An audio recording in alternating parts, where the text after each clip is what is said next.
أعوذ بالله من الشيطان الرجيم بسم الله الرحمن الرحيم رب اشرح لي صدري ويسر لي أمري واحلل عقدة من لساني يفقهوا قولي السلام علیکم ورحمۃ اللہ وبرکاتہ۔ آج انشاءاللہ ہم بہت ہی ایک خوبصورت سورت شروع کریں گے اور اس سورت کا نام ہے البینہ۔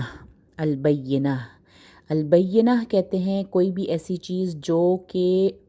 روشن ہو اور واضح ہو، سب کے سامنے ہو، بالکل کلیئر کٹ آبویس ہو، اس کو کہتے ہیں بینہ، جو خود اپنے آپ کو بیان کر رہی ہو۔ ٹھیک ہے، تو بینہ جو ہے وہ ایک واضح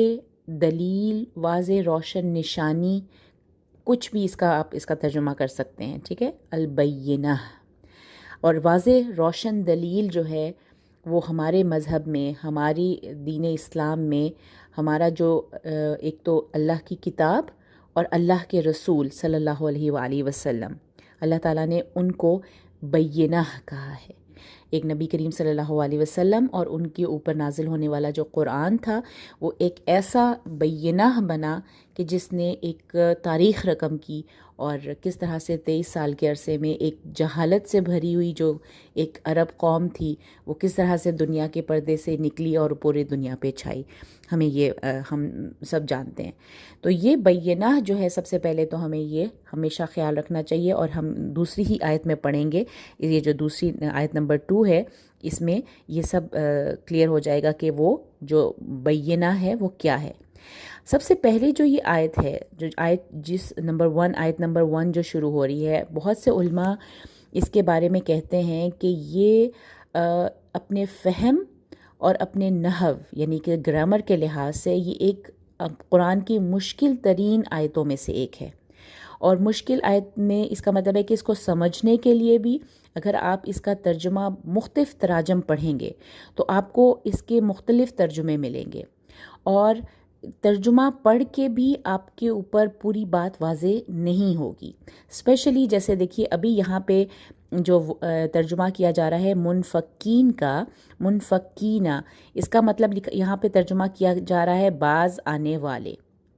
لیکن اگر ہم اس پوری ترجمے کو دیکھیں، لم یکن الذین کفروا من اہل الکتاب والمشرکین منفکین حتی تأتیہم البینہ، تو اس کا مطلب یہ بن رہا ہے کہ نہیں تھے وہ لوگ جنہوں نے کفر کیا اہل کتاب میں سے اور مشرکین میں سے، یعنی کہ مشرکین اور اہل کتاب میں سے جن جن لوگوں نے کفر کیا تھا وہ نہیں تھے منفقین، وہ نہیں تھے باز آنے والے۔ اب کچھ سوال یہ پیدا ہوتا ہے کہ کس چیز سے باز آنے والے نہیں تھے؟ تو کچھ علماء کہتے ہیں، یا کچھ تراجم میں آپ کو نظر آئے گا آگے بریکٹ میں لکھا ہوتا ہے کفر سے باز آنے والے نہیں تھے، حتی تأتیہم البینہ، کہ جب تک نہ آ جائے ان کے پاس واضح دلیل۔ یعنی کہ اس سے یہ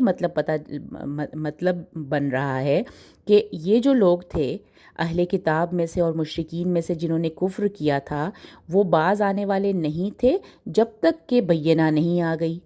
جب تک کہ بینہ نہ آ جائے تب تک وہ باز آنے والے نہیں تھے۔ اس کا مطلب ہے کہ جب بینہ آ گئی تو وہ باز آ جائیں گے، حالانکہ ہم نے دیکھا کہ نہیں، مشرکین میں سے اور اہل کتاب میں سے جنہوں نے کفر کیا تھا وہ تو بینہ آنے کے بعد، روشن واضح دلیل آنے کے بعد اور زیادہ کفر میں مشغول ہو گئے تھے۔ پھر اس کا کیا مطلب بنا؟ تو ایک طرح سے مطلب واضح نہیں ہو پا رہا۔ دوسری جو ہے ایک کچھ منفقین کا، جو اگر ہم اس کے روٹ کو ڈیپلی دیکھیں تو یہ اس کا روٹ ہے فا کاف کاف، اور اس روٹ سے صرف 2 ہی ورڈز پورے قرآن میں یوز ہوئے ہیں۔ ایک ہم سورہ بلد میں سورہ بلد میں ذکر ہے فک رقبہ، فک رقبہ گردن چھڑانے کے معنوں میں آ رہا ہے، گردن چھڑانا یعنی کہ کسی غلام کو آزاد کرانا، فک رقبہ گردن چھڑانا، تو چھڑانے کے معنوں میں آیا ہے۔ اور اس کے علاوہ فک رقبہ کا مطلب ایک جو مفسر یہ جو علماء کرتے ہیں وہ جدا ہونے کے بھی ہیں۔ جدا ہونے کا مطلب کیا ہوتا ہے کہ ایک بہت بڑی چیز ہے، بہت سارے ایک کوئی چیز گڈمٹ ہوئی ہوئی ہے اور اس میں سے جدا ہونا، اس میں سے اگر آپ کوئی چیز نکال کے باہر کر دیتے ہیں اس کو کہتے ہیں منفکینہ۔ یعنی منفکینہ کا مطلب یہاں پہ اگر ہم کریں نا جدا ہونے والے، تو زیادہ بات سمجھ میں آ سکتی ہے۔ آپ سب سے میں کہوں گی، میں ریکمینڈ کروں گی کہ ڈاکٹر اسرار احمد کی اس کی تفسیر، اس سورہ کی جو تفسیر ہے وہ ضرور سنیے، بہت ساری چیزیں آپ کے اوپر کلیئر ہو جائیں گی۔ اس آیت کو لے کے جتنے بھی مختلف اختلاف رائے ہے وہ سب آپ کے اوپر واضح ہو جائے گا کہ کس طرح سے ڈیفرنٹ اسکالرز نے کس طرح سے اس آیت کو انٹرپریٹ کیا ہے۔ لیکن بعد میں ان سب اختلافات کو رکھ کے، ذہن میں رکھ کے، علماء کے تمام آراء کو سامنے رکھ کے، جو ڈاکٹر اسرار احمد نے جو اس کی تشریح کی ہے میں آپ کے سامنے وہ رکھوں گی، اور آئی ہوپ اور اللہ سے دعا کرتی ہوں کہ میں اپنی بات آپ کو سمجھا سکوں۔ ڈاکٹر اسرار کہتے ہیں کہ کوئی بھی بینہ آنے سے پہلے، کوئی بھی واضح روشن نشانی آنے سے پہلے، کسی بھی رسول کے آنے سے پہلے جو ایک معاشرہ ہوتا ہے، ایک معاشرہ ہوتا ہے۔ نبی کریم صلی اللہ علیہ وسلم کے بعثت سے پہلے، یعنی ان کے نبوت کے آنے سے پہلے 40 سال جو تھے، اس میں وہ جو عرب کا جو معاشرہ تھا، جو مکہ میں جو رہنے والے لوگ تھے، وہ کس طرح کے لوگ تھے، اس کو انہوں نے ڈیوائیڈ کیا ہے 4 طرح کے لوگوں میں۔ انہوں نے کہا کہ کچھ تو ایسے لوگ تھے جو سلیم الفطرت تھے، ان کے اندر کوئی برائی نہیں تھی، وہ برائی کو بھی سمجھتے تھے کہ یہ برا ہے۔ مثال کے طور پر کیسے لوگ؟ حضرت ابو بکر صدیق کے بارے میں ہم جانتے ہیں کہ اس پیگن سوسائٹی میں بھی جہاں پہ بت پرستی عام تھی، انہوں نے کبھی بھی بت پرستی نہیں کی۔ حضرت عثمان غنی کے بارے میں بھی یہ کہا جاتا ہے کہ وہ بھی مکہ کے رہنے والے تھے جنہوں نے کبھی بھی بتوں کی پوجا نہیں کی تھی، شراب نہیں پی تھی اور اس طرح کی جو برائی میں۔ تو ایسے جو سلیم الفطرت لوگ ہوتے ہیں وہ ایک معاشرے میں ہوتے ہیں جب بینہ نہیں آتا، ٹھیک ہے۔ دوسرے نمبر پہ وہ لوگ ہوتے ہیں جن کے دلوں میں تو خیر ہوتا ہے لیکن ان کے اوپر ایک غلاف چڑھا ہوتا ہے، وہ کچھ عرصہ ان کو لگتا ہے، کوئی ایک چیز موٹیویٹنگ فیکٹر ان کو چاہیے ہوتا ہے تاکہ وہ اس اچھائی کو باہر نکال سکیں، ٹھیک ہے۔ تو جیسے ان میں مثال دیتے ہیں وہ حضرت عمر کی اور حضرت حمزہ کی۔ حضرت حمزہ بھی فوراً اسلام قبول کر کے نہیں لائے تھے، اسی طرح حضرت عمر کے بارے میں تو ہم سب جانتے ہیں، ان کے دل میں خیر تھی، ان کے دل میں اچھائی تھی، لیکن باہر انہوں نے ایک غلاف تھا جو برائی کا چڑھا رکھا تھا اور اسلام دشمنی بھی تھی۔ لیکن جوں آہستہ آہستہ نبی کریم صلی اللہ علیہ وسلم جب جو بینہ لے کر آئے، جو دلیل لے کے آئے، اس کی جب انٹینسٹی بڑھنا شروع ہوئی تو اچانک ایک دن وہ غلاف پھٹا اور ان کے اندر کی جو اچھائی تھی وہ باہر نکل آئی۔ حضرت حمزہ نے بھی اسلام قبول کر لیا اور حضرت عمر نے بھی اسلام قبول کر لیا، اور پھر ہم جانتے ہیں کہ پھر ان دو صحابہ کے اسلام لانے سے اسلام کو کتنی تقویت ملی۔ تو اس طرح کے لوگ بھی اس معاشرے میں ہوتے ہیں جو کہ باہر سے برے لگ رہے ہوتے ہیں لیکن اندر سے اچھائی ان میں خیر ہوتی ہے۔ آپ کو کوئی نہ کوئی ایک موٹیویشن چاہیے ہوتی ہے یا کوئی نہ کوئی آپ کو ایک جھٹکا چاہیے ہوتا ہے جس سے آپ وہ اچھائی کو باہر نکال سکیں۔ تیسری قسم کے لوگ وہ ہوتے ہیں جو باہر سے بہت اچھے نظر آ رہے ہوتے ہیں، باہر سے وہ سخاوت بھی کر رہے ہوتے ہیں، باہر سے وہ چیریٹی بھی کر رہے ہوتے ہیں، اور باہر سے وہ اچھے کام بھی کر رہے ہوتے ہیں، لیکن اندر ان کا موٹیویشن، ان کا مقصد کچھ اور ہوتا ہے، یا تو تکبر ہوتا ہے یا ریاکاری ہوتی ہے۔ اور اس کی مثال دیتے ہیں ابو جہل کی، وہ کہ ابو جہل جو ہے وہ بہت معزز تھا اپنے لوگوں میں، اپنے جو پورے مکہ میں وہ بہت عزت والا سمجھا جاتا تھا، اور لیکن اس کے دل میں جو یہ اچھائی کی جو وہ تھی وہ اصل میں اس کا تکبر تھا۔ یہی وجہ تھی کہ اسلام کے آ جانے کے بعد اور بینہ کے آ جانے کے بعد اس شخص نے اس کو نہیں قبول کیا۔ حضرت عمر تھے، حضرت عمر بن خطاب، اور ایک جہل کا جو اصل نام تھا عمر بن حشام۔ اس کے لیے، ان دونوں کے لیے نبی کریم صلی اللہ علیہ وسلم نے دعا کی تھی کہ ان دونوں کو اسلام قبول کر لیں گے، لیکن ان میں سے حضرت عمر نے اسلام قبول کر لیا تھا لیکن ابو جہل نے نہیں کیا تھا۔ تو ابو جہل کی مثال ان تیسرے کیٹیگری کے لوگوں کی ہوتی ہے جو صرف بظاہر وہ اچھے ہوتے ہیں، علم والے ہوتے ہیں، نالج والے ہوتے ہیں، لیکن ان کی یہ اچھائی اور وہ کسی فائدے کی نہیں ہوتی، ان کے دل میں تکبر ہوتا ہے، ان کے دل میں ریا ہوتی ہے، ان کا موٹیو ہوتا ہے کہ بس ہماری واہ واہ ہوتی رہے، ہماری تعریف ہوتی رہے، اس لیے وہ اچھے کام بھی کرتے ہیں۔ تو اس وجہ سے ابو جہل کی مثال تیسرے طرح کے لوگوں میں آ جاتی ہے۔ اور چوتھی طرح کے لوگ اس معاشرے میں ایسے ہوتے ہیں کہ جو اندر سے بھی برے ہوتے ہیں اور باہر سے بھی برے ہوتے ہیں، اور اس کی مثال ڈاکٹر اسرار نے دی ابو لہب کی۔ ابو لہب ایک ایسا شخص تھا جو باہر سے بھی اسلام دشمنی میں سب سے اول تھا، اور اندر سے بھی اس کے دل میں کسی قسم کی کوئی خیر نہیں تھی۔ اسی وجہ سے اللہ تعالیٰ نے پوری ایک جو سورہ ہم نے سورہ لہب، سورہ مسد بھی کہتے ہیں اس کو، ہم نے پڑھی، وہ پوری کی پوری ابو لہب کے بارے میں تھی۔ تو اس طرح کا انہوں نے بتایا کہ ایک ایسا معاشرہ جہاں پہ بینہ ابھی نہ آئے، تو اس میں یہ چار طرح کے لوگ آپس میں ایک ساتھ رہ رہے ہوتے ہیں، اور یہ چاروں لوگ کب ایک دوسرے سے علیحدہ علیحدہ ہوتے ہیں، کب ایک دوسرے سے ان کو علیحدہ کیے جانے کے قابل ہوتے ہیں، جب بینہ آ جاتی ہے، جب ایک روشن واضح دلیل آ جاتی ہے، تب یہ چاروں طرح کے کیٹیگری کے جو لوگ ہیں وہ ایک دوسرے سے جدا جدا ہو جاتے ہیں۔ تو اب یہ بات ہو گئی کہ لم یکن الذین کفروا من اہل الکتاب، لم کا مطلب ہے ہرگز نہیں، یکن ہوں گے یا تھے کے معنوں میں بھی آتا ہے۔ لم یکن الذین، نہیں تھے وہ لوگ جنہوں نے کفر کیا اہل کتاب میں سے اور مشرکین میں سے اہل کتاب میں سے جن لوگوں نے کفر کیا، وہ نہیں جدا جدا ہوں گے، وہ ایک جیسے گڈمڈ رہیں گے ایک معاشرے میں، جب تک کہ ایک بینہ نہیں آ جاتی، جب تک ایک واضح نشانی نہیں آ جاتی، جو کہتے ہیں نا دودھ کا دودھ اور پانی کا پانی کرنے والی چیز نہیں آ جاتی، تب تک یہ سب ایک جیسے رہیں گے، سب ایک جیسے مل جل کے ایک معاشرے میں سب اکٹھے رہ رہے تھے۔ لیکن ہم نے دیکھا کہ نبی کریم صلی اللہ علیہ وسلم جب ایک واضح نشانی دلیل کی فارم میں، یعنی قرآن کی فارم میں لے کر آئے، تو یہ تمام لوگ ایک دوسرے سے جدا جدا ہو گئے، نہیں تھے وہ جدا ہونے والے یہاں تک کہ واضح دلیل نہ آ جائے۔ تو یہ اب آئی ہوپ میں آپ کو اس آیت کا ترجمہ سمجھا پا رہی ہوں جس طرح سے ڈاکٹر اسرار نے سمجھایا تھا۔ تو ہم یہ جو بعض آنے والے کی بجائے، یعنی کہ وہ بعض آنے والے اس سینس میں بھی ہو سکتا ہے کہ وہ لوگ سب لوگ ایک جیسا،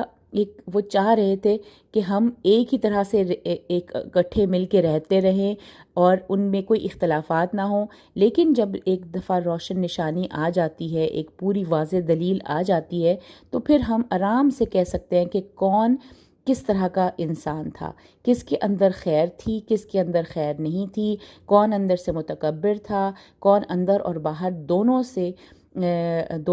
میں جس میں خیر نہیں تھی، اور کون تھا جو اندر اور باہر دونوں سے پیور تھا۔ تو ان تمام لوگوں کی کیٹیگریز الگ الگ ہو گئیں جب